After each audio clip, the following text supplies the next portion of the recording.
If you love thought-provoking, complicated, scary horror movies that are distributed by A24, then you are in for a treat because this sounds like the perfect movie for you. Let's get into the review.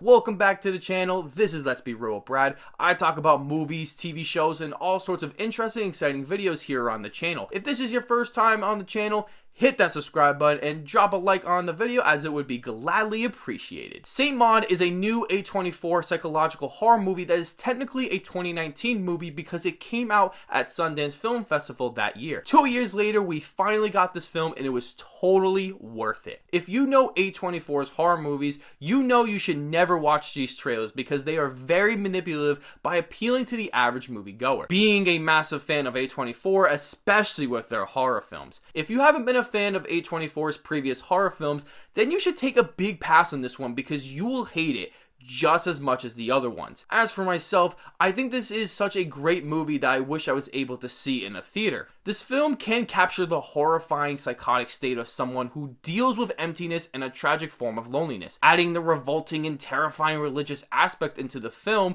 makes the film feel much more elevated in its tone and feel. This is a type of horror movie I want to see be made because it has something thought-provoking, being more than just a scary, fun horror movie. The film explores so many different areas and is not afraid to take some risks along the way. Let's dive right into this review, starting with the acting. Morfydd Clark is brilliant, being the main character of the film. She beautifully captures this lonely young woman who seems very insecure about herself, latching on to anything that could give her some peace. She knocks it out of the park in this one. Jennifer Isle plays Amanda, the woman Maud has to take care of, is stellar in this movie. She sells every scene she is in. I also really enjoyed how beautiful the cinematography looked. This dark, drowned out color highlights the dark, cold world this film shows for our main character. It sets a tone perfectly for the whole movie that can't go unnoticed. The shot composition is fantastic, capturing incredible, mind-blowing shots, especially the one in Maud's room and the weird, crazy montage scene in the middle of the film. The film's last shot was the scariest moment in a movie I have seen in quite some time. I literally had to turn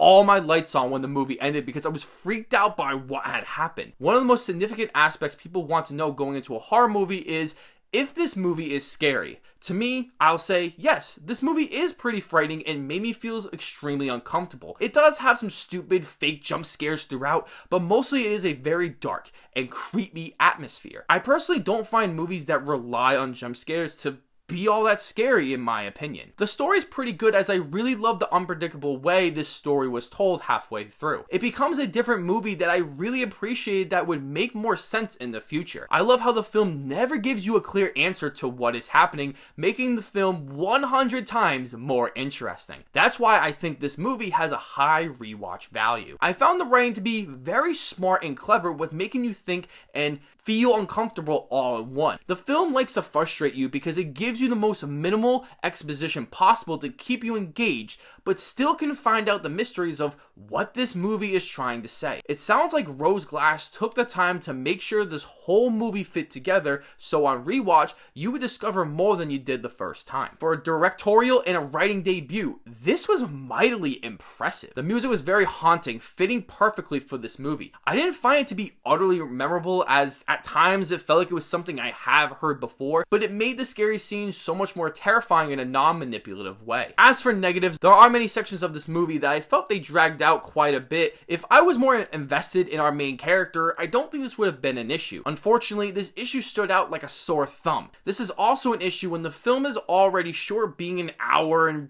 24-minute movie. The second issue that coincides with the first one is that it took me a while to invest heavily in the film. The first 30 minutes left me feeling very underwhelmed, which could be fixed on a rewatch, but didn't do it for me. Overall, this is such a great horror film that is not for your average horror movie fan, as it is slow, quiet, and very artsy, which goes against mainstream horror films. But if you don't mind those things, you are in for an extremely uncomfortable, scary, dark tale that blends the emptiness of loneliness and religious fanaticism with brilliant performances and a fantastic ending. I highly recommend this movie, so give it a shot. I am giving Saint Maud an 8 out of 10. So, have you heard of Saint Maud? If you have, what did you think of the film? How well does it stack up to other horror films in the past 6 years? As always, I will see you all in the next video.